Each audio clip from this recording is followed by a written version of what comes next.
Welcome, everybody, to Morally Abhorrent World Cup 2022 with Chris Whittingham. I am Mike Ryan Ruiz, and we are coming to you live on our YouTube page, youtube.com/Lebitard and Friends. For those listening on the podcast, we encourage you to please go over to that YouTube page and subscribe. It costs you nothing. You'll get an alert every time we go live here, and thanks to Mike Fuentes for producing. All right, let's get right into it. Portugal ripped Switzerland apart. That was the most impressive performance of the tournament, and it's hard to not be hyperbolic and realize that they did this with the big masterstroke from the manager, which was to bring Cristiano Ronaldo off the bench. He does not start, and his replacement, who barely played in this World Cup, who is only on the World Cup roster because of an injury to Diego Jota, Gonçalo Ramos, who I think was named by Sean Connery. It's his favorite. If Sean Connery could name if Sean Connery could name a Portuguese footballer, he'd name him Gonçalo Ramos. Comes in, has a hat trick, was electrifying. Portugal look as threatening as ever.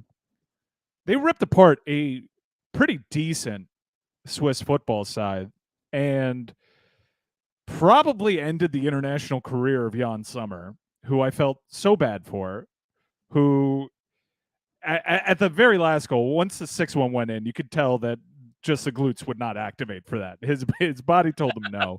It's not fair to the player because their defense wasn't very great, and he's recovering from illness. But I imagine he's going to wake up in a cold sweat tonight listening to Freed from Desire in his head.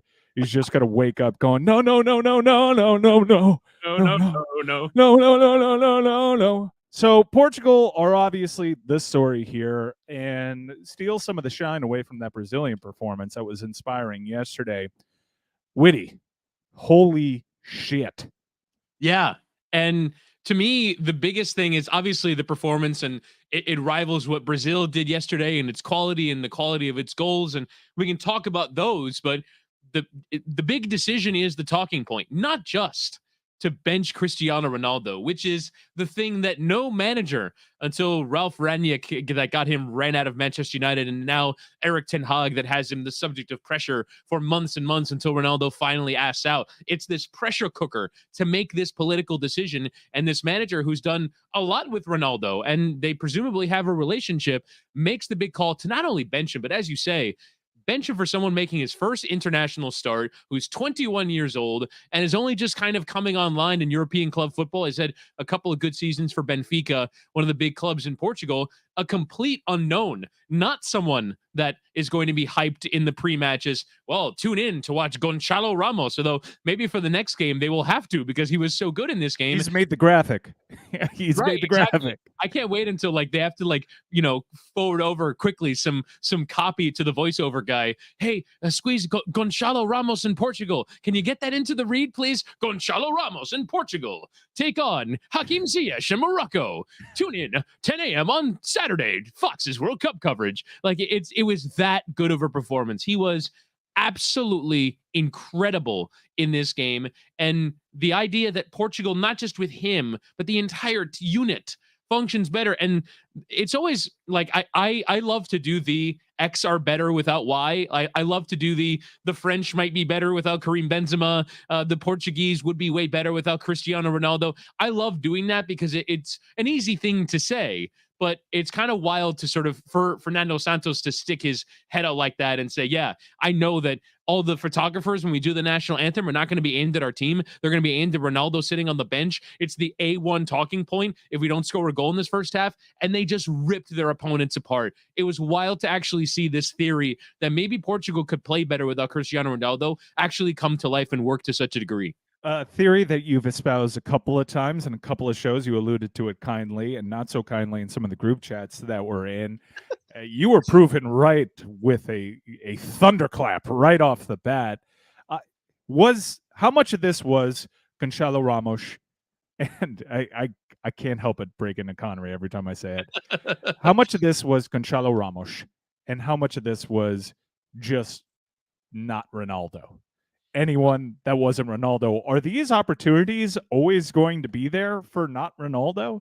Well, Ronaldo actually had his fair share of opportunities, albeit some 10 7 feet yards, offside. 7 yards offside. But either way, I mean, Ronaldo was able to get into some chances, so I'm not going to completely rule it out. I think it's the overall team functioning. I actually thought before the first goal went in that Switzerland had some good moments and actually were keeping Portugal from playing out from their own end. But it's about the positional flow, and I actually think you got to see some decent ideas from Portugal. Now that it's not like it's remarkable how quickly we talked earlier in the week on the Lebitard show about what Luka Doncic does by sort of completely dominating the ball when your entire tactical plan is centered around getting the ball to Cristiano Ronaldo in crossing positions. That can completely absorb your attack. And so when you don't have to do that, you can do other things. So Bernardo Silva was dropping deep, and you saw the connections between him and Bruno Fernandes dropping deep, and the connections that they were making and then working their way into attacking positions. Joao Felix had a couple of really bright spots as well where he looked like a great player. It just sort of allows the team to play as a team and not a unit directing their play towards Cristiano Ronaldo, which is what you have to do when he's on the field. And I think I'm not saying that he's done for as a top level player. I've always said that he is now a super sub. That when it's 0-0 and you have to bring him in for the last 20 minutes and then you start directing crosses towards him, he can go get you a goal, and that's a perfect role for him. But from the start, you want to have a team unit that functions well defensively and functions well from an attacking point of view and can press and can interchange and do all these things that modern teams do. And for Ronaldo, I just don't think it functions with him. You asked the question, how much of this is Ramos? Certainly the first goal is completely him. That's from a bad angle, left-footed strike, near post, rocket corner, absolutely unleashed it. But as the game went on, they were creating team goals. And those are the ones where you go, okay, this is because the overall team concept has thrived in the first half hour, and now the floodgates are going to open. What did you make of the Swiss approach to it? Because it seemed as though Portugal went in with a game plan. Obviously, the manager knew for quite some time he would not be starting Cristiano Ronaldo. But the physicality that back line played with, primarily Ruben Dias, who the whole game plan was just to be super physical with Mbolo. Switzerland has one goal-scoring threat, really, from that forward position. It's him. I know Shaqiri had a really good tournament. You're not going to out-physical Jordan Shaqiri. I mean, low man wins, football mentality. Oh, big Cavs win. Jesus. Yeah, geez. He looks even bigger somehow. But really got under Switzerland's skin in the early going. They were turning their attention a lot to the officials. I thought the officiating was pretty great. It led to what everybody entered this game was the expectation of these are two stingy sides. It'll probably be a low scoring affair. And what we got was the exact opposite. Is Ronaldo really thriving in this international defensive mindset? Can Portugal, they certainly have the attacking stars. When you just on DraftKings, when you go through the attacking options, it's like an all-star squad over there. Is this a team that if they decide to play like this going forward, if they hypothetically make it in the next stage in a semifinal against either England or France, they can go toe-to-toe and rip them apart just by playing attacking football? Can they potentially go into a final against Brazil and just play that Brazilian game?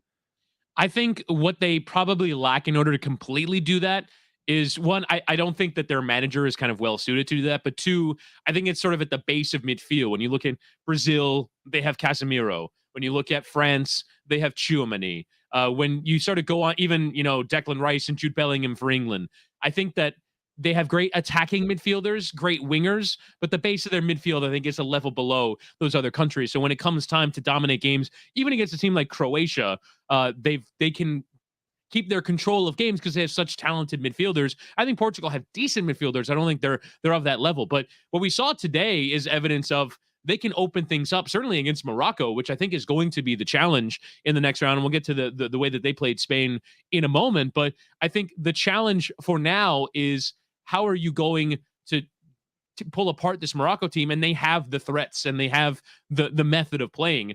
The question is now, do you go back to Ronaldo, or do you just say, well, this worked? And each time you don't go back to him is a big call. And so I do think that Portugal now has a different way of playing. They've always, when they've gone against the better European teams, they've not always prioritized possession. They've not always prioritized going for the ball. And so now that this way has worked, you can at least try it. You can go back and forth. I think ultimately they're going to settle back into their defensive identity. And as you mentioned, Diaz and Pepe still scoring goals at 39.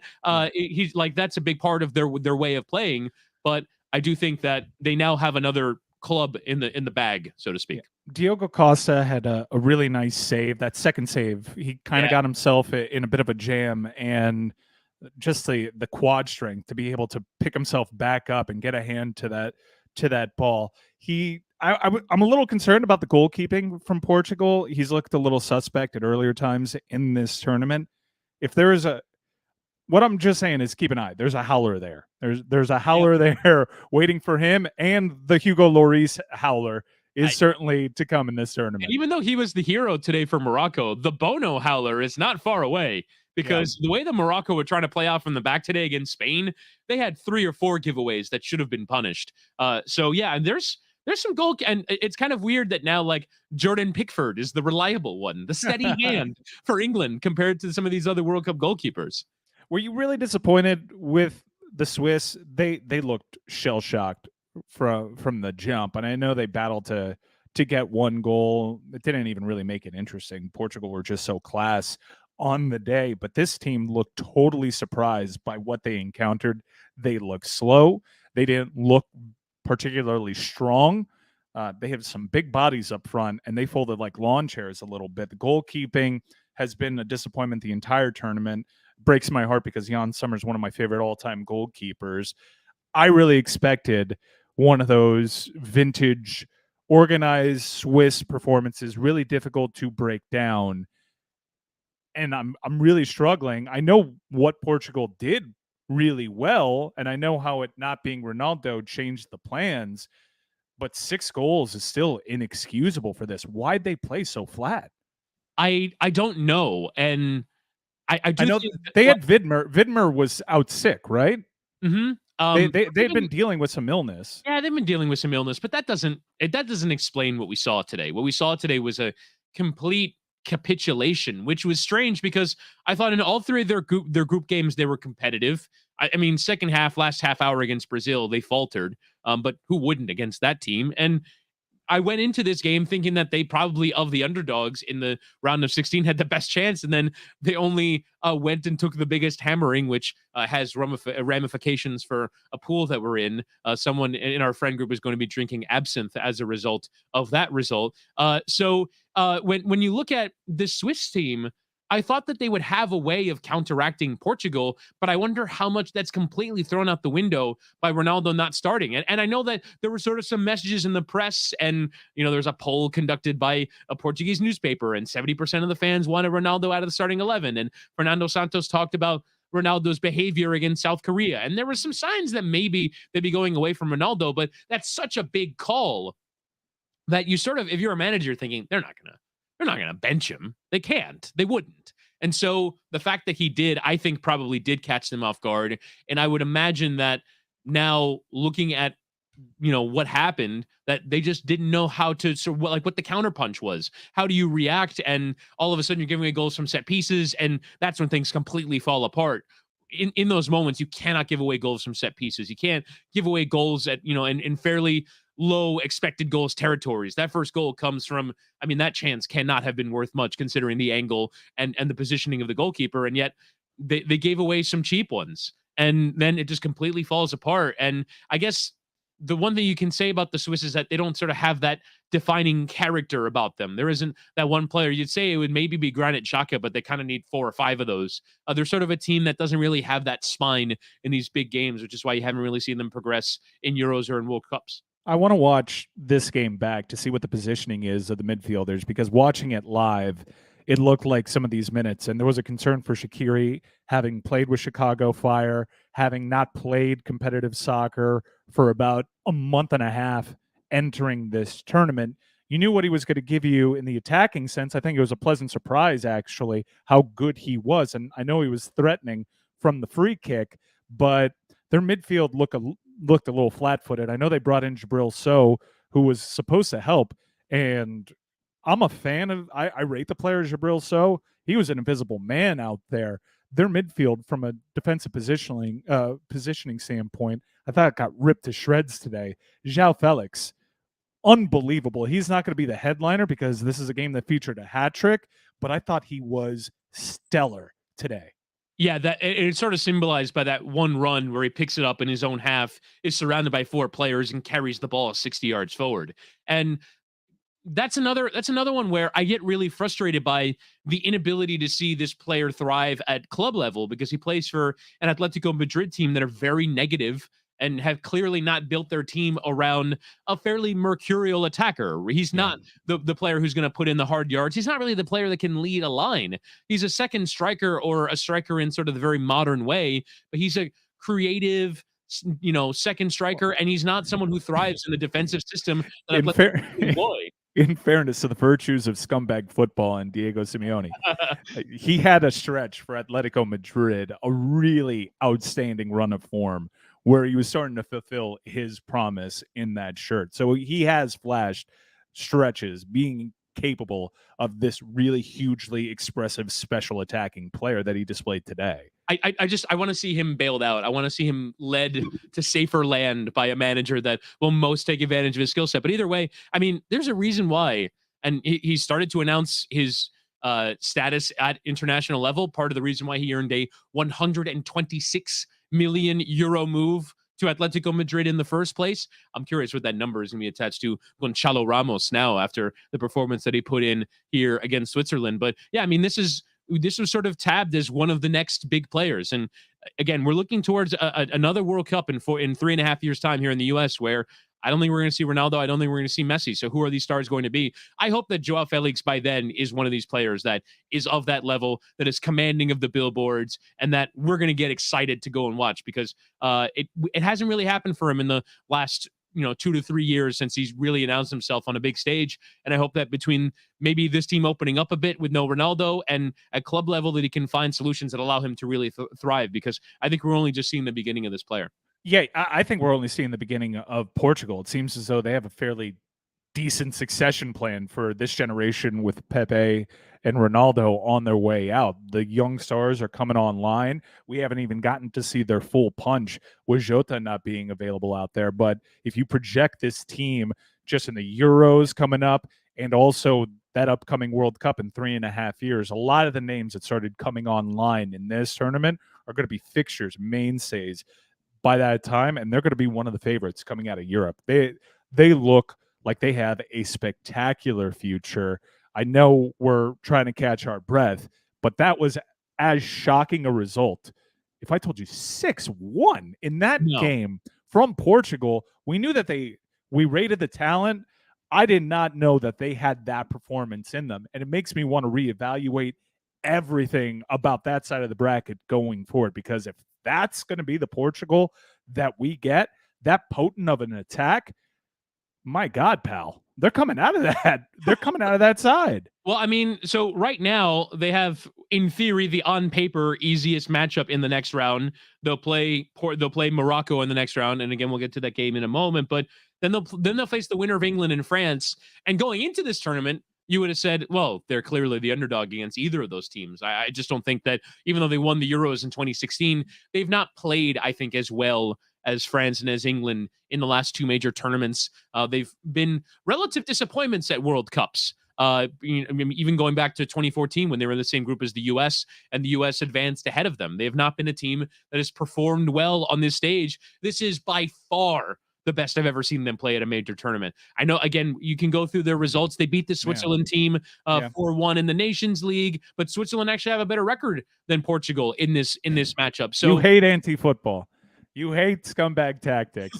They won a European championship, but I will say, in a vacuum, one singular performance, I'm with you. I could have opened my door and a manatee could have been dressed in an Amazon Prime outfit, handing me a box, and I would have found that less surprising than how I saw Portugal flourish without Cristiano Ronaldo. And we say Cristiano Ronaldo because I know the Fox broadcast in English language would not let us escape that narrative. And I was like you. I know you were annoyed by it by a little bit.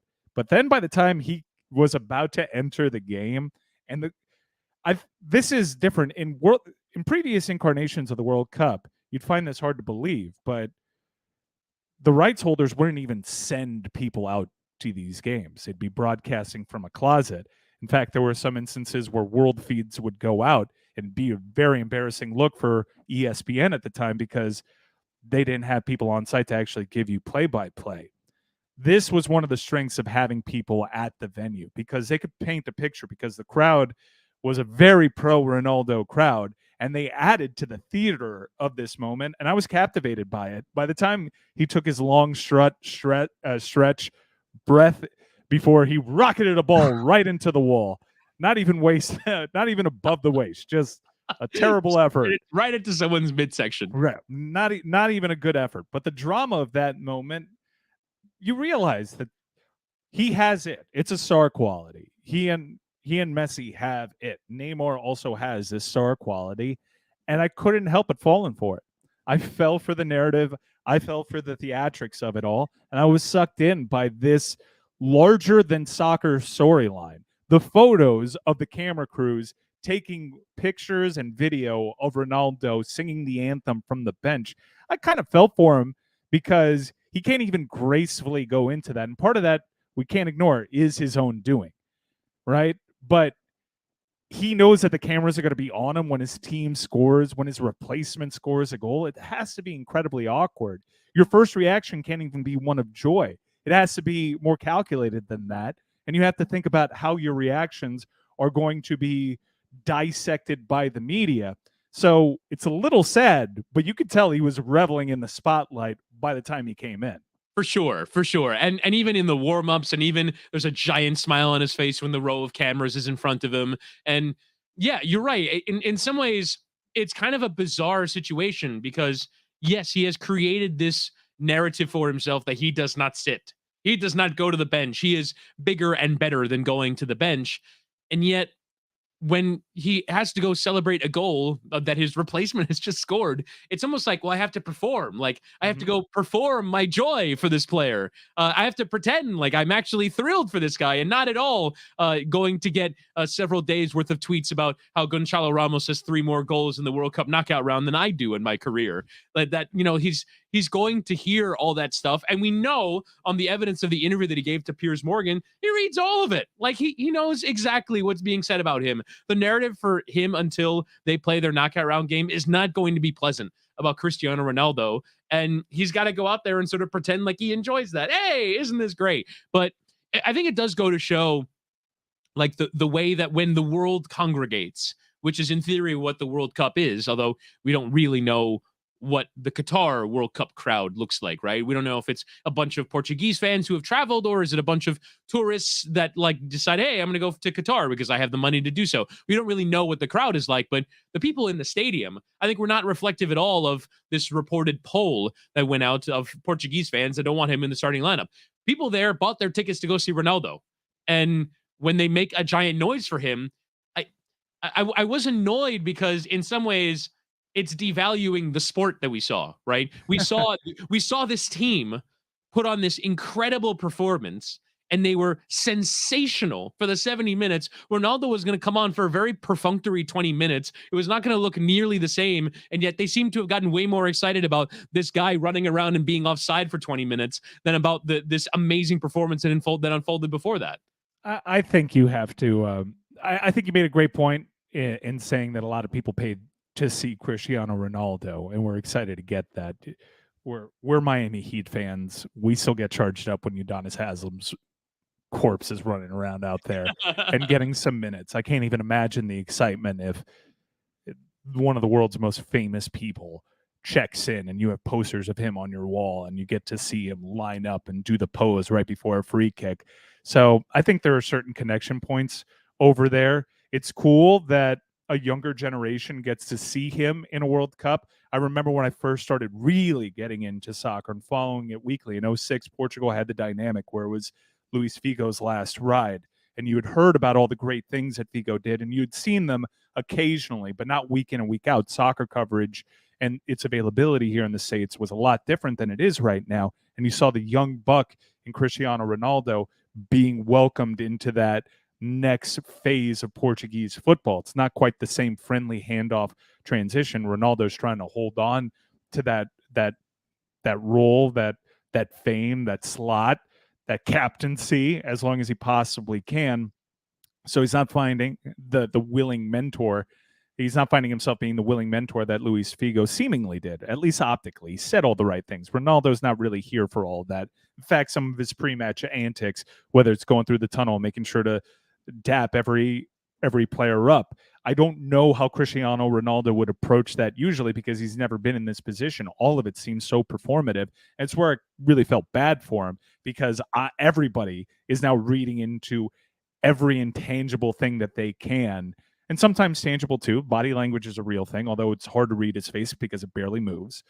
It's just, I do feel bad for how he's going out. And when you compare it to the measuring stick that he's always been stacked against, Messi, it's going in two different ways right now. It's not necessarily fair because Messi's younger. You know, that's 2 whole seasons of football. That 2 years ago, if we look at Ronaldo's scoring record at Juve, we're saying he's still close to prime. Messi actually had that dip last year, was dealing with that narrative around him on the club side, and now he appears to be all the way back, playing some of the best football of his career. I kind of feel sad for everything that's going around him, and yeah, the personal life stuff. He doesn't make for a sympathetic martyr. He is obviously put himself in a lot of these difficult and awkward positions by how he tried to break away publicly from Manchester United. Everyone's jealous of him for one reason or another.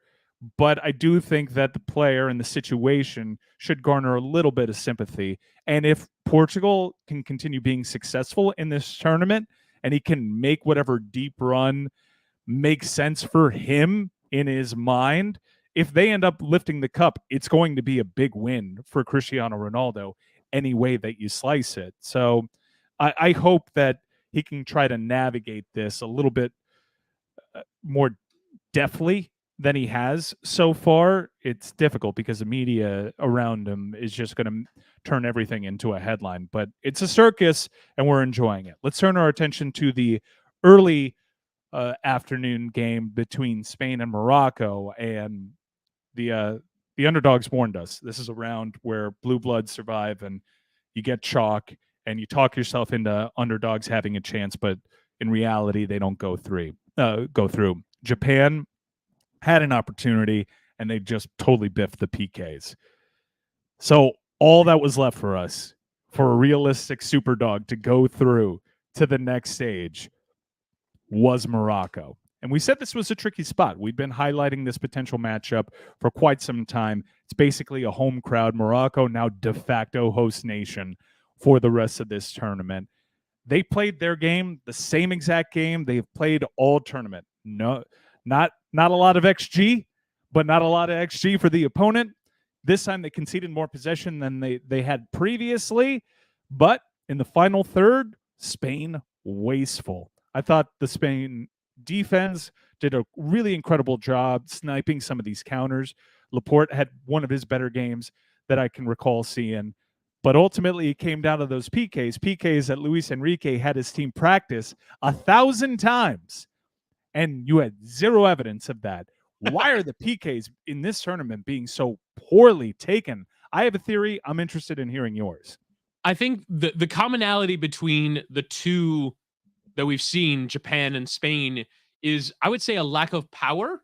I think these players are trying to pass the ball into a corner, and they think if they put enough placement on it, that they will, no matter what, get it beyond the keeper. But there isn't enough power in these strikes. So Japan, and it seemed always in towards the bottom left corner. So the right-footed players going towards the bottom left corner rather than trying to go towards the right of the keeper. And then, you saw way more varied penalties from Morocco, going down the middle twice. The Ashraf Hakimi penalty was incredibly ballsy in that moment, and he pulled it off to perfection. But I think you've seen almost too much finesse with these penalties. Pick a corner and hit it as hard as you can and hope that that's enough to get it beyond the keeper. But that's not what we've seen from either of these teams. Spain's penalties in particular were so bad. Sergio Busquets having it like rather easily saved. Some of the others that we've seen from Spain and from Japan. It was just almost too easy. It was too easy for Bono and goal to make those saves. And the fact that it wasn't even that competitive kind of reduces the drama. You want to see it be, 3-3 after 4 or 4-4 after 4, but there was no drama in these shootouts. You know almost exactly where it was going from the first kick. I want to see well taken pens. It's not the greatest solution. However, it's the best solution that there is right now. I remember Golden Goal, and some of those games were brutal down the stretch. So this is for better or worse, this is what we have right now. And when you get to that high drama moment and they fail to deliver when it comes to just these attempts, and my theory is VARing whether or not a keeper's foot is coming off the back line has stacked the chips even more against these keepers, that you're seeing players, and Neymar does this so exceptionally well, that he'll just make goalkeepers look foolish, is they're walking it up so slowly because the moment, and it being such a difficult thing for a keeper to stop, a keeper's body is constantly fighting its urge to come off of that line. And I think their approach in not rifling these into the back of the net is, I'm going to get the keeper antsy off of his back line. Worst case, they'll retake this because he's looking for some sort of advantage because I am torturing him with how cautious I am and how undeliberate I am with my approach. That's a relatively new thing that we've seen introduced to the game. And also new is this lack of power from the penalty spot. And I'm doing my best to find the connection points. What do you think about this theory? I think it's a good theory, that the first one where the goalkeepers, in some ways, you try and take advantage of this, and so you're not going for power, you're going for fooling the goalkeeper or making him commit, because in theory every goalkeeper before a penalty take, it's sort of 40-40-20. 40 I'm going left, 40 I'm going right, and 20 I'm just going to stay here. But it's holding your nerve to stand there and stand there and stand there when a player is going soft. I mean, some of these misses have been quick run-ups and they just try and pass it into a corner, but some of these have also been the very slow. You saw one from Andre Ayew in the group stage for Ghana against Uruguay, where he completely tried to get the goalkeeper to move and he didn't. And so, yeah, I think that it's sort of like 50-50, right? It's a lack of power. Also, Amin said this to me the other day. It was sort of a very strong point, which is, I didn't realize how much pressure these players were under. And it's an immensely difficult moment because all the pressure is on the taker. It's a 77% chance that you make it. And so, in theory, to a striker, that's 100%. I'm going to make this every time. And the goalkeeper just has to guess the right way. And next thing you know, you've got 3 straight saves from Bono, the Moroccan keeper. You had plenty yesterday to knock Japan out.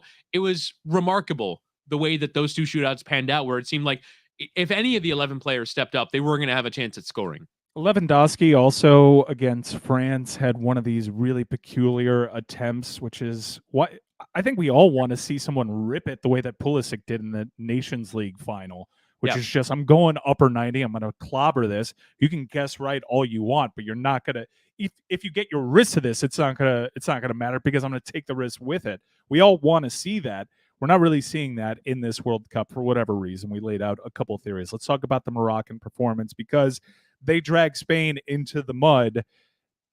It obviously boiled down to the PKs. Spain were brutal at them.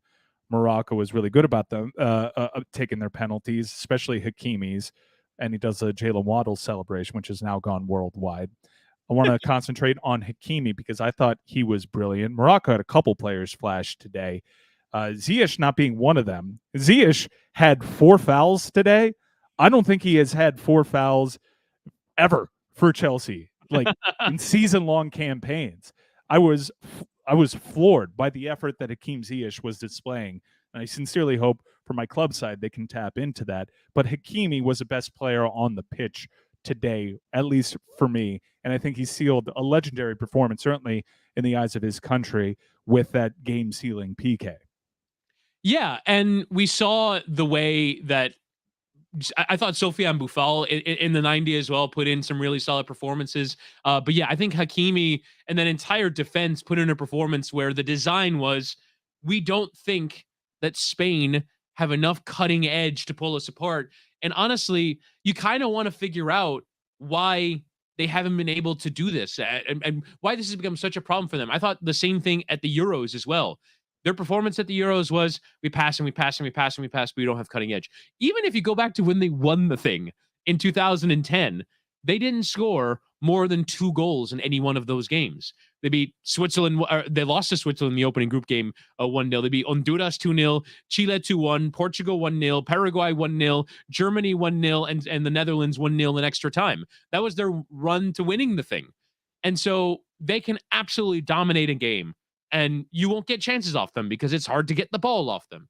But what we've seen in these last 2 tournaments is they don't have enough of that threat in forward areas. And I think it's a generation that relies massively upon Nico Williams to take a step forward at Bilbao, finding a striker beyond Alvaro Morata for another tournament. How many times are they going to try and get Alvaro Morata to save them? It's not going to happen. He's not that guy.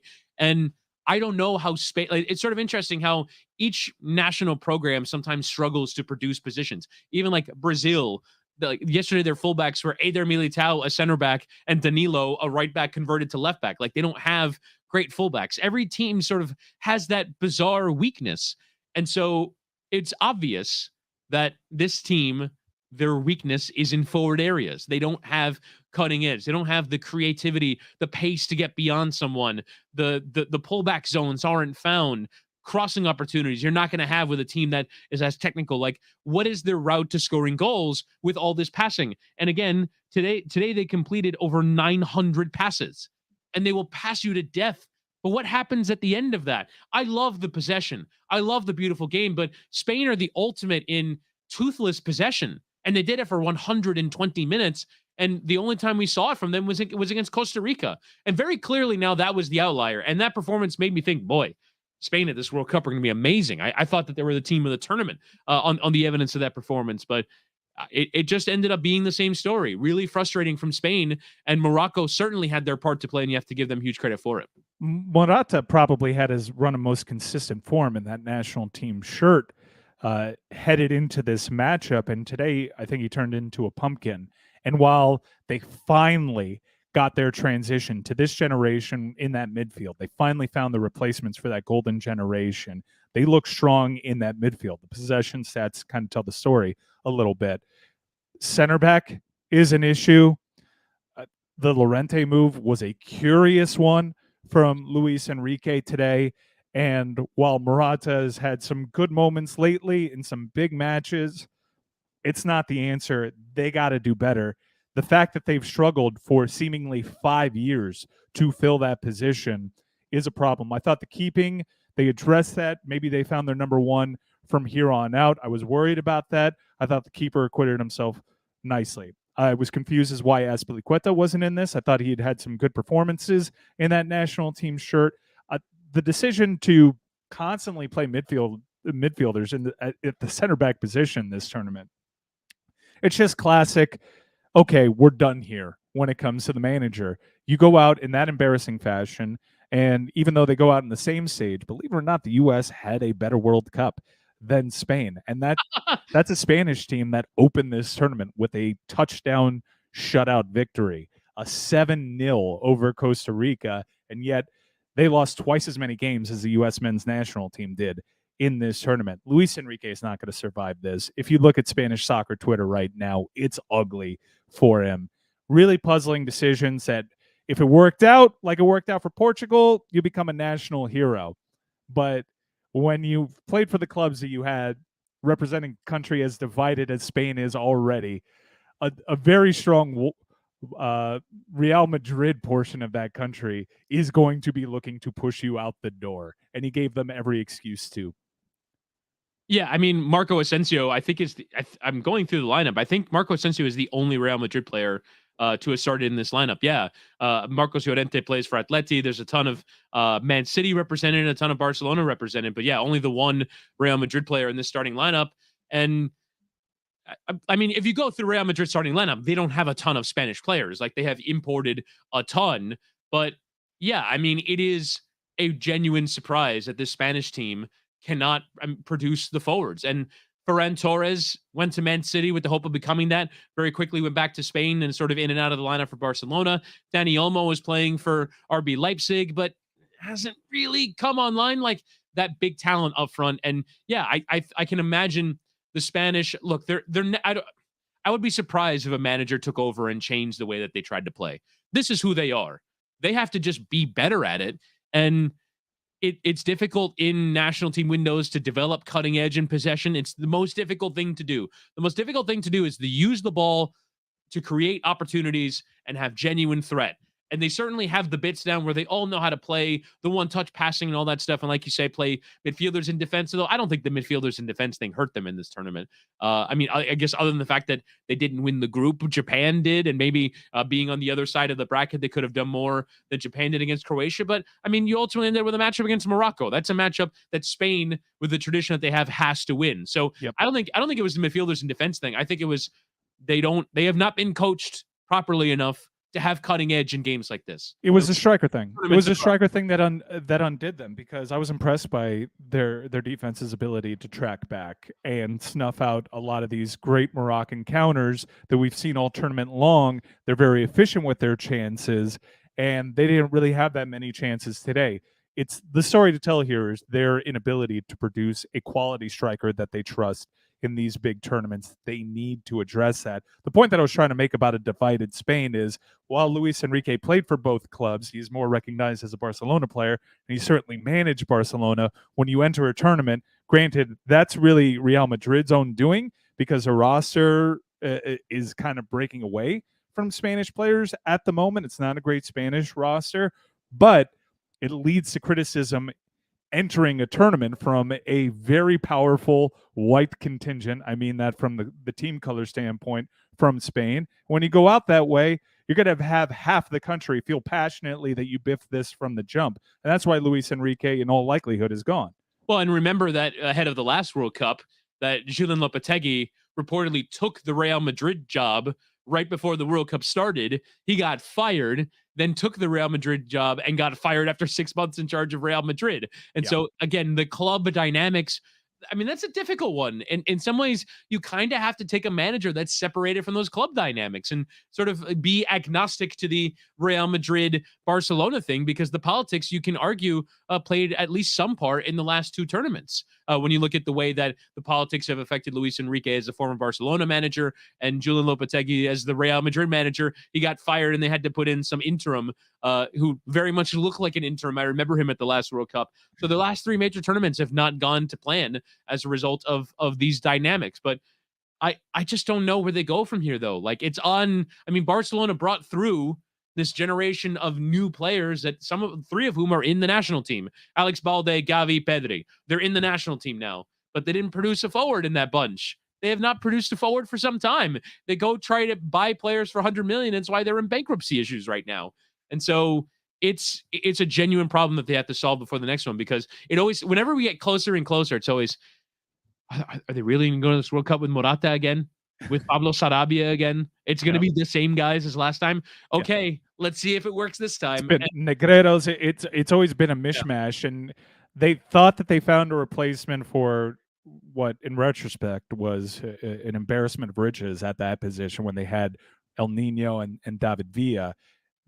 They had the dual nationality of Diego Costa try to offer them a lifeline, and it didn't necessarily work out on the national level. They've really struggled to replace those two strikers since they left the national team, and they need to find answers if they're going to win at the Euros, make a deep run in 3.5 years, because it's been their Achilles heel. They needed a goal today. The defense showed up. It didn't concede. For the Moroccan team, they are card-carrying members of Mike's anti-football fan league, and they're my last hope. Well, one of my last hopes in this tournament. We'll see how it works out for Croatia. I'm not too optimistic about their chances, but Morocco, they've gone in with a strategy. It's worked out for them. They didn't need a class Hakim Ziyech today. Hakimi was the best player on that pitch today, in my opinion. They're just finding ways to do this, and when you have the crowd behind you, you're going to tap into an extra motivation that's really hard to overcome. Spain in the last 2 World Cups have kind of been bounced by the host nation and a pseudo host nation crowd, because that was strongly behind Morocco. They've gotten it done. They're going to be hard to kill, Witty.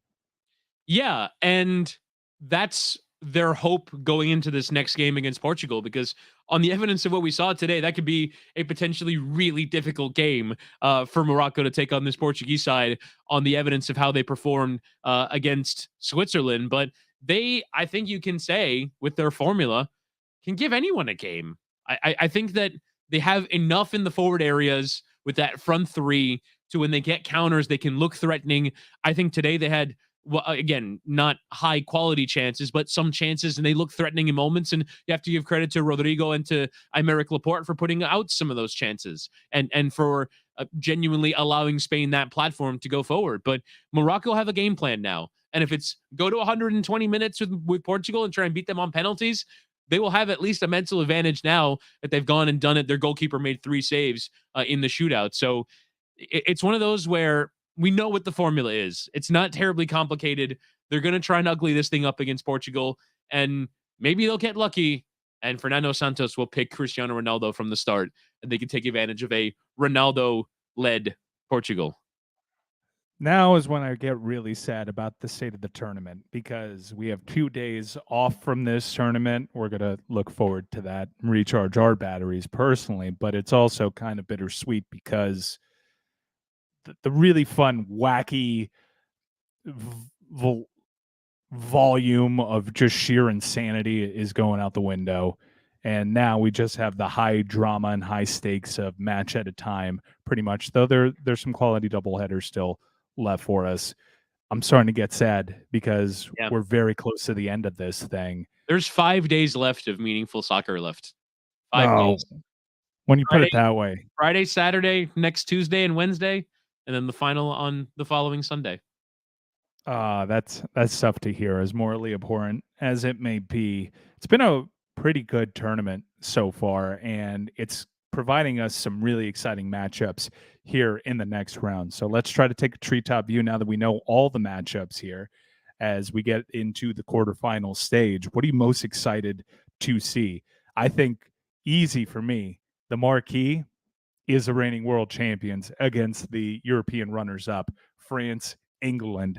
Everybody in the English media has been saying this match has been in the works, and we were staring it down for months on end, and it's finally here. Eagerly anticipated.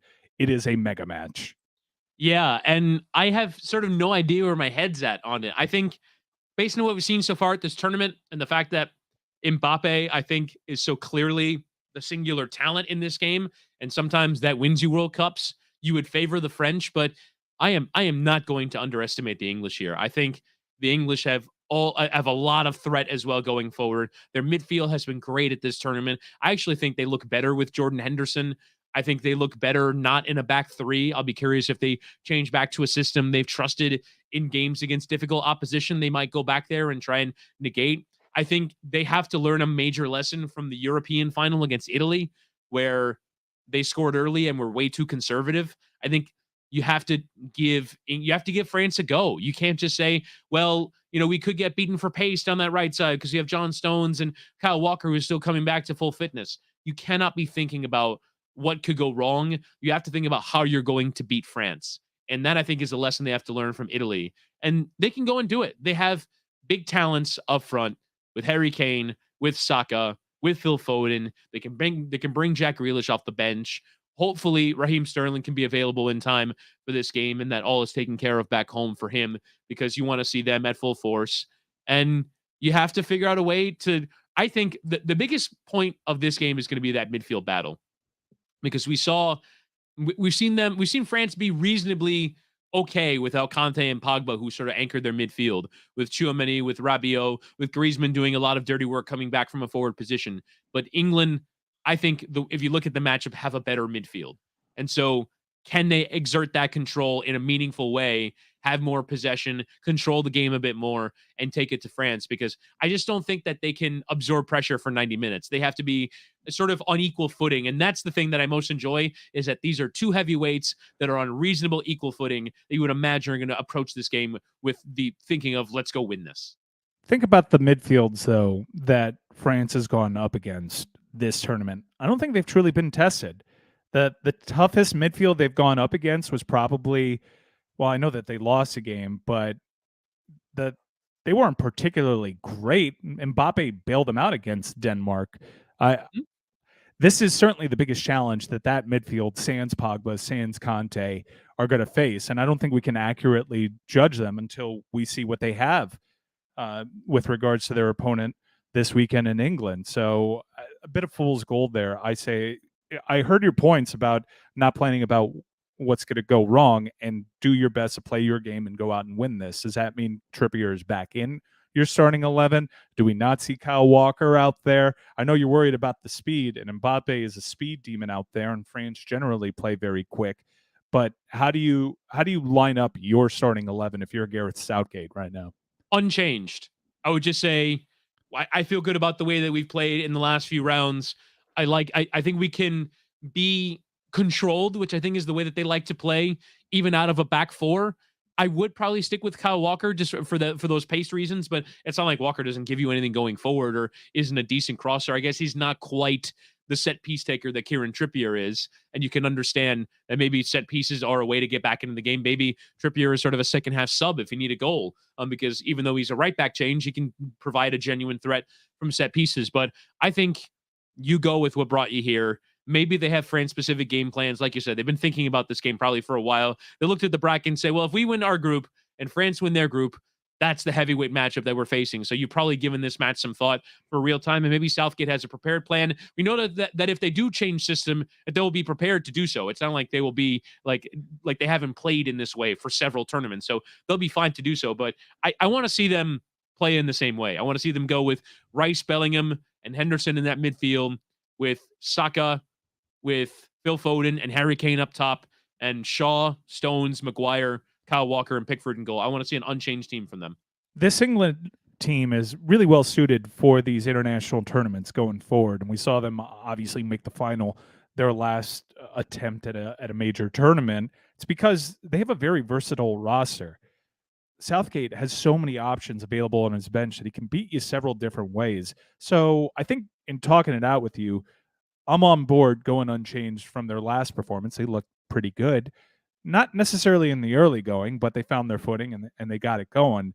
And then, depending on what shape the game takes, some of those really fast players for France getting a little tired out, and then you bring on some of your less pacey players as second half subs. You even have a sub available potentially in James Maddison, who hasn't logged a single minute in this tournament, that could help you out in the attack depending on how this game goes. And one of the talking points in the English media that I've always found funny is, if you still have your subs available to you, if this game goes into deeper waters and it goes into extra time, do you save a sub for your goalkeeper position and take out Pickford for potential pens? That's been a talking point that I've heard. So Southgate has a lot of interesting choices to make. For the French team, largely unchanged too. Camavinga is a player that I want to see a little bit more of. Maybe we see him in this matchup, but they have found their identity, I think, in that most recent performance, and it's pretty clear to see what it is. Kylian, go. And we're going to build this thing around you. Yeah. Griezmann is in your service, Kylian. He is just there to provide service, and I actually like this role for Griezmann, as opposed to having to wear some sort of pressure to go out and score.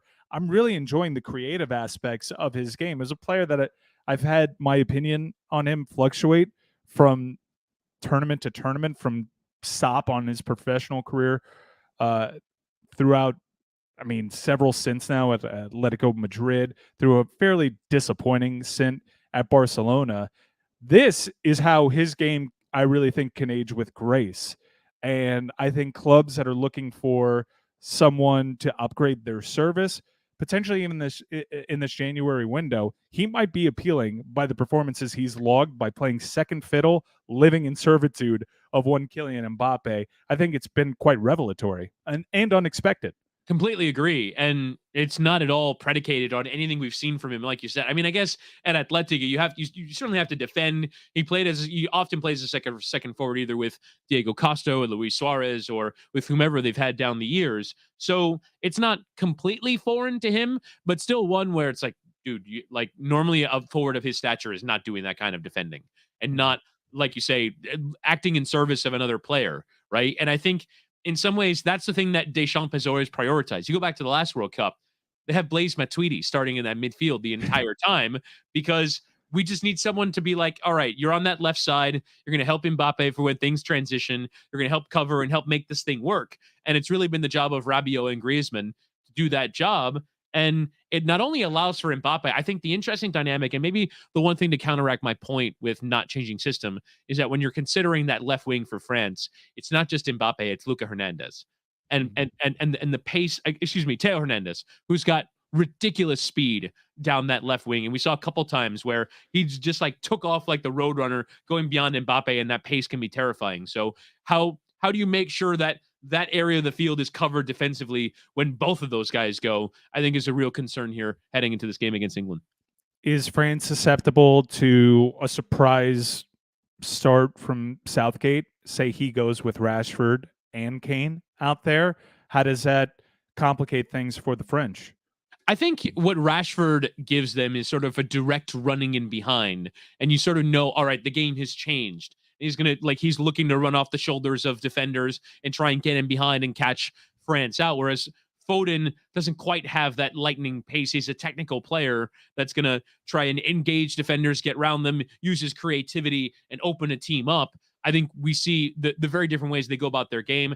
I think Saka is probably the one player that's not coming out. He's the one player that Southgate trusts, and I think has merited that trust. He's probably not a player that gets enough conversation because a lot of the reason why he's there is because he's a former defender and he can do a job defensively that helps make that system function. He's an incredibly creative player that has been very good for Arsenal this last season and a half as they've improved, and Saka's a big part of that. So I think if you see a Rashford start, it would be because they want to change the dynamic of how they attack.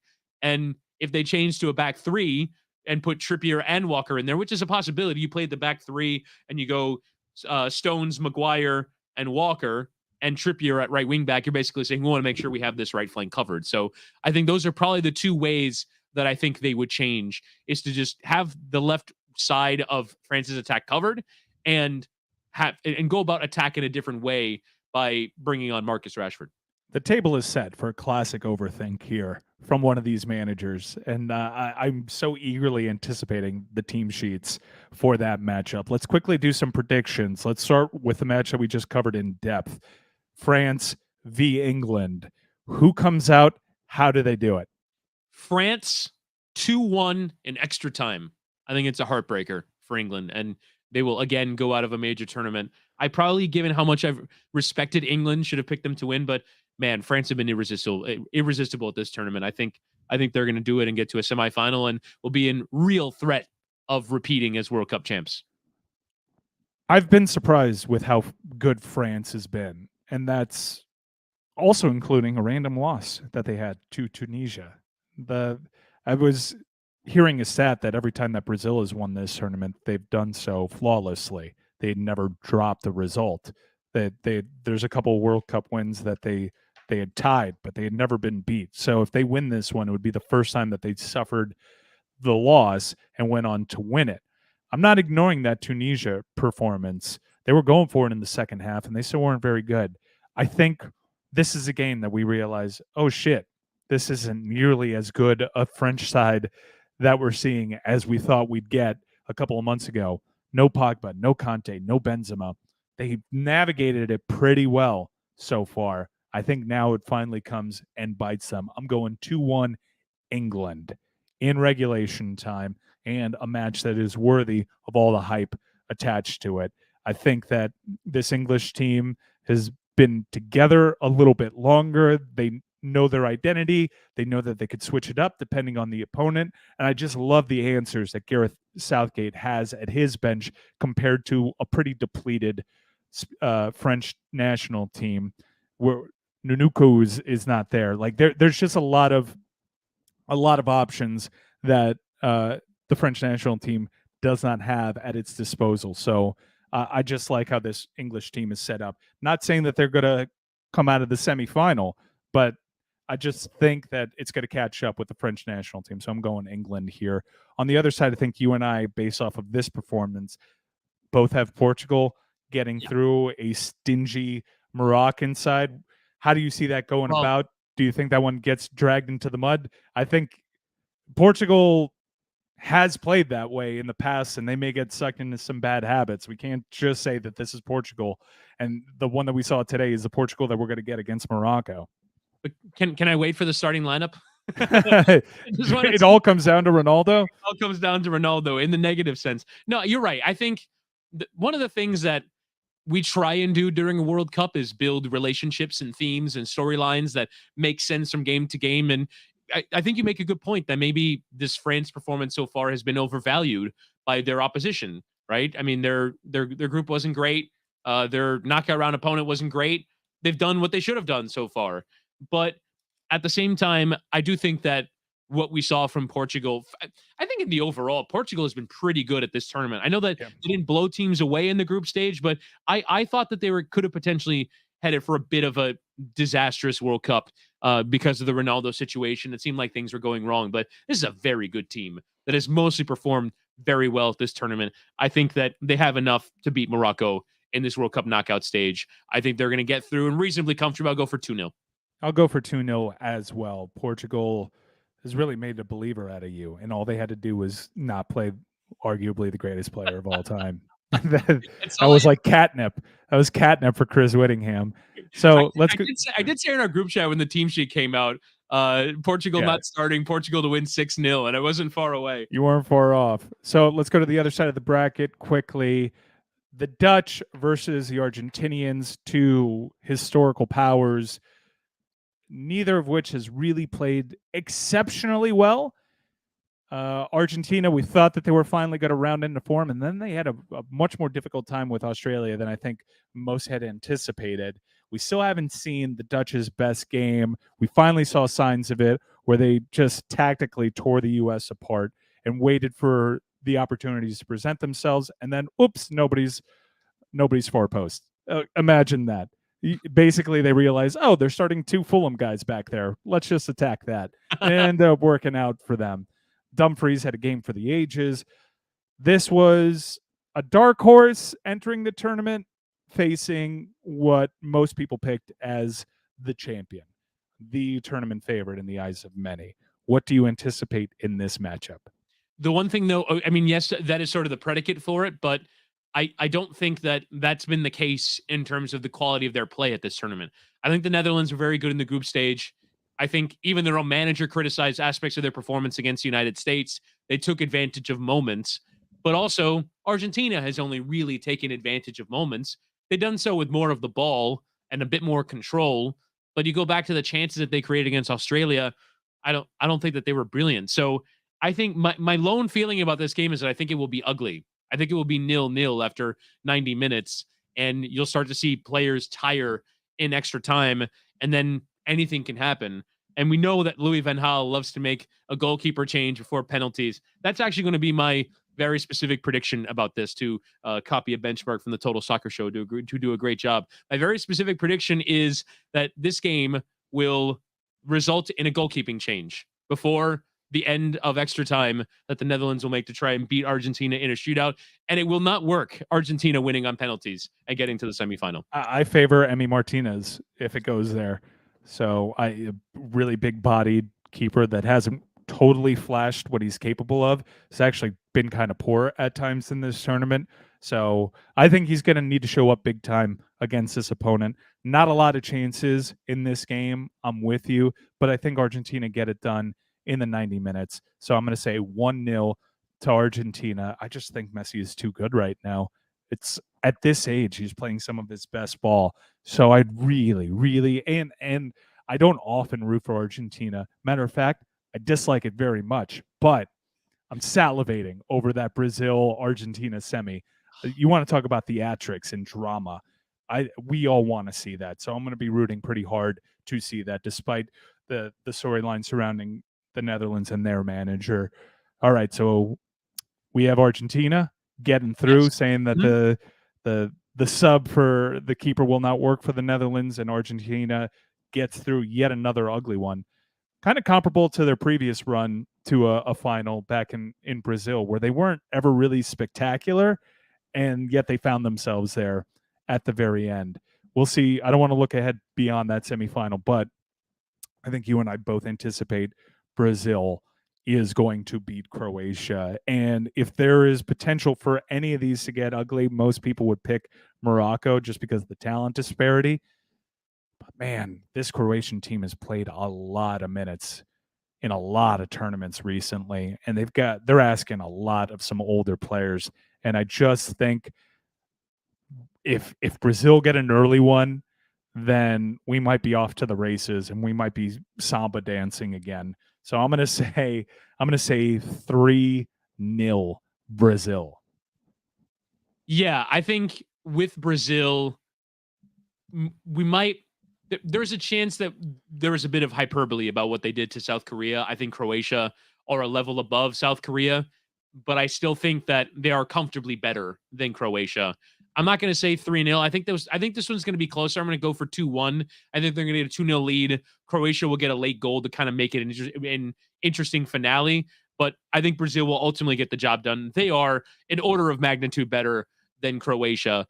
I just think that Croatia are a team that are impossible to get to dispatch. It's not going to be easy to eliminate this Croatia team from the World Cup. And if Brazil do, then that will be the ultimate marker that they are the dominant team of this tournament. They're the best team at this tournament, because if they do that to a Croatia team that have proven so difficult to knock out of major competitions in the last cycle, as this midfield has sort of aged with grace, I can't see them. I can't see a scenario where Mateo Kovacic and Luka Modric walk off the field sad because they've been ripped apart by Brazil. I just can't see it. I think they're too competitive. They have too much about them.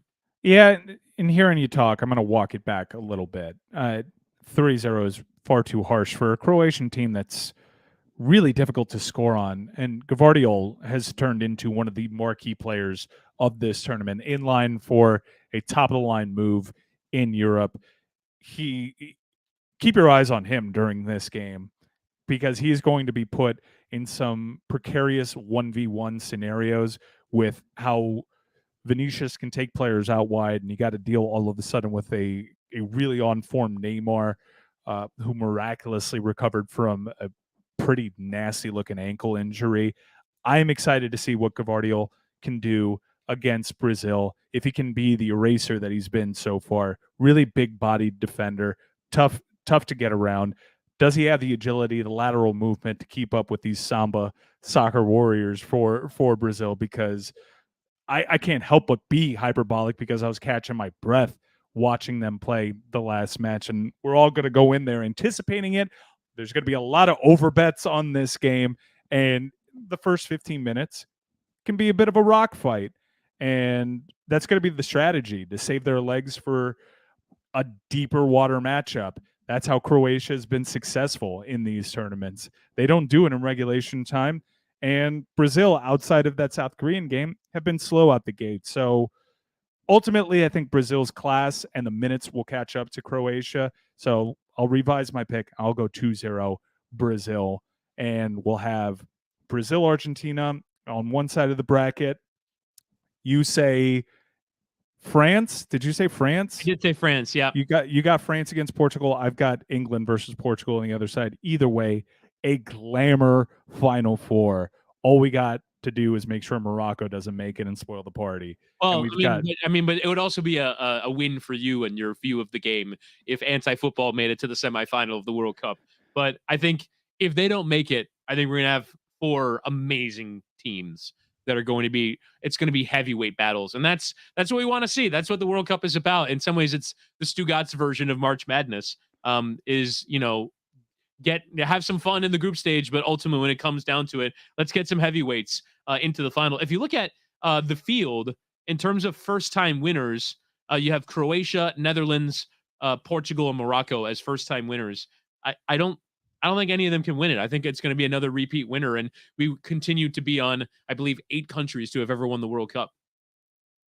All right, so a lot to look forward to. Really dramatic matchups in the semifinals if we have our ways. So we're going to take the next 2 days off because there are no games to recap, which is why you had a bit of an extended episode here of Morally Abhorrent. We'll be back with you this weekend, beginning on Friday after the final whistle. We'll be live to discuss what we just saw.